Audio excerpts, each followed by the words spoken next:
Hi everyone and welcome to Blarney Castle and Gardens. As you can see, it's a beautiful day here in the gardens. Good bit of heat, and the temperatures overnight have gone up as well, which has benefited everything, and we're actually starting to think about moving some of our tropical plants out into the borders. We're actually in our jungle garden at the moment, but the reason I've started here today is I wanted to introduce you to a special daffodil. If Paul wants to zoom in, I'd like to actually show you it in close-up. I don't know if Paul can get that, so bear with us a second.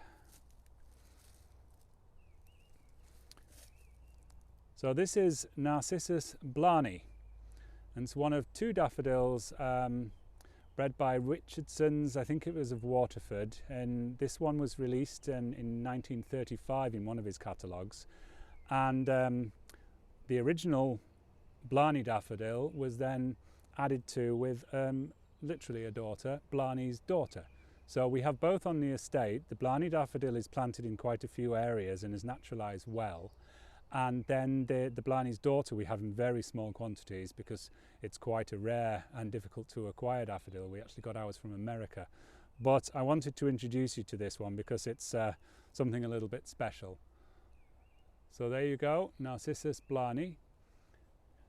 I'm going to take you on a little zip tour around different areas now. I want to show you our wild garlic because it's always good to see a little bit of the native species around. We're going to introduce you to Kieran, who's going to show you plant of the week.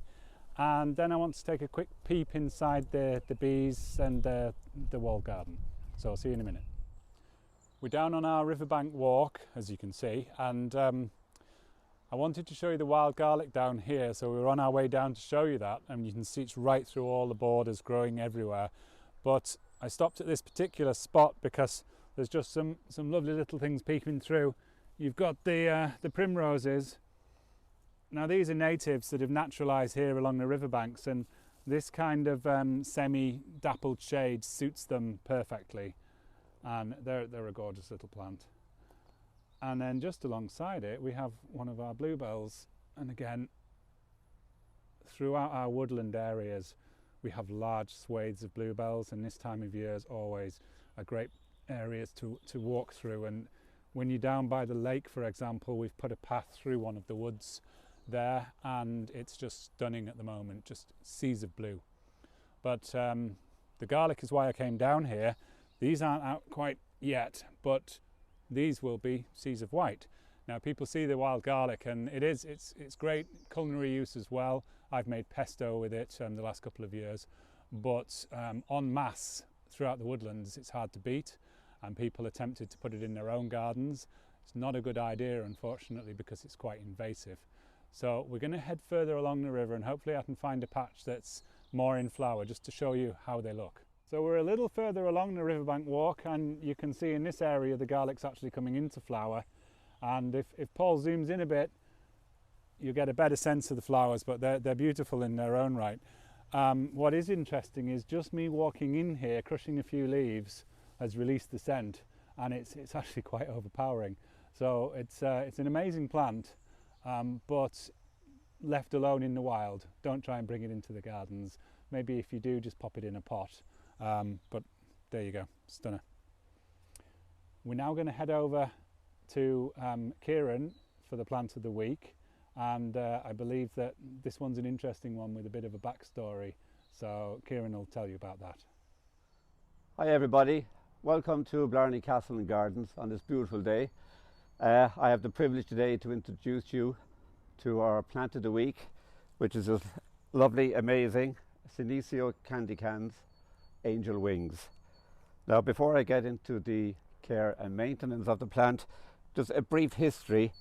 It was discovered in Chile in 2002 by a Lyle Fieldies. He was out fishing on one of the rivers in Chile, and he actually stood on the plant. And he was a businessman and a plant propagator and developer. So he brought it back to America, propagated it and developed it and promoted it, and a couple of years later his Japanese friend Takashi came over, and he brought it back to Japan and again propagated it and developed it.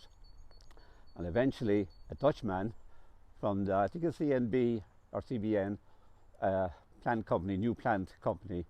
They developed it and promoted it in Holland, and finally it ended up over here and in other parts of Europe. It's a very easy plant to maintain. It is drought resistant and is also salt resistant. So if you live on the coast, it's ideal for your gardens, anybody living on the coast. It loves full sun. Today is a great day for it. Soil wise, any really soil, as long as it's well drained, alkaline, acidic, loam soil. The height of the plant after maturity, about 2 to 3 years, would be approximately 18 inches in height and 18 inches spread. It will tolerate temperatures down to -5 here in Europe. If you're in an area that gets a lot lower and is fairly persistent, well, it'll work out as an annual plant, or you can dig it up and bring it indoors.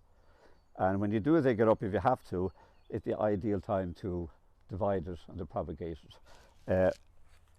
These are ones that we dug up last October, and we potted them up, and as you can see, they've developed quite very well.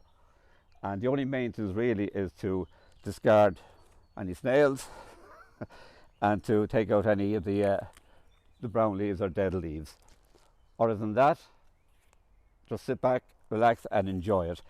It has become very popular as a house plant and has also become very popular in flower displays.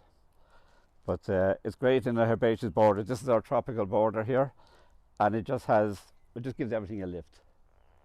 And that's basically all I can say about it, other than you can get these limited editions down at the turnstiles, and I think they sell for about €10, which is really great value considering the length of time and how easy they are to propagate.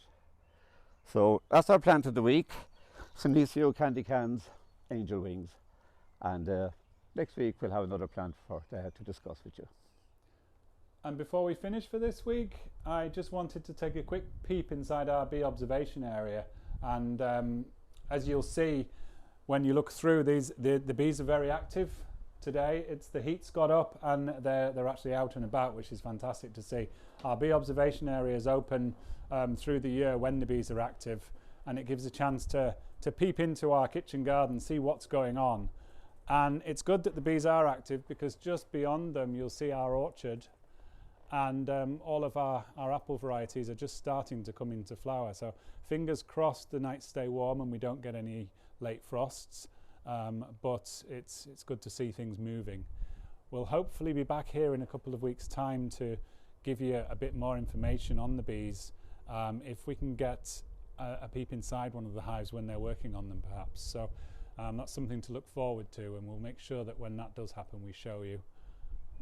So that's it for this week. I'm doing the final shot here in our Belgian beds, and as you can see, the azaleas are just starting to come out. So again, we'll visit these over the next few weeks, and you'll see as they really start to get going, it's a showstopper.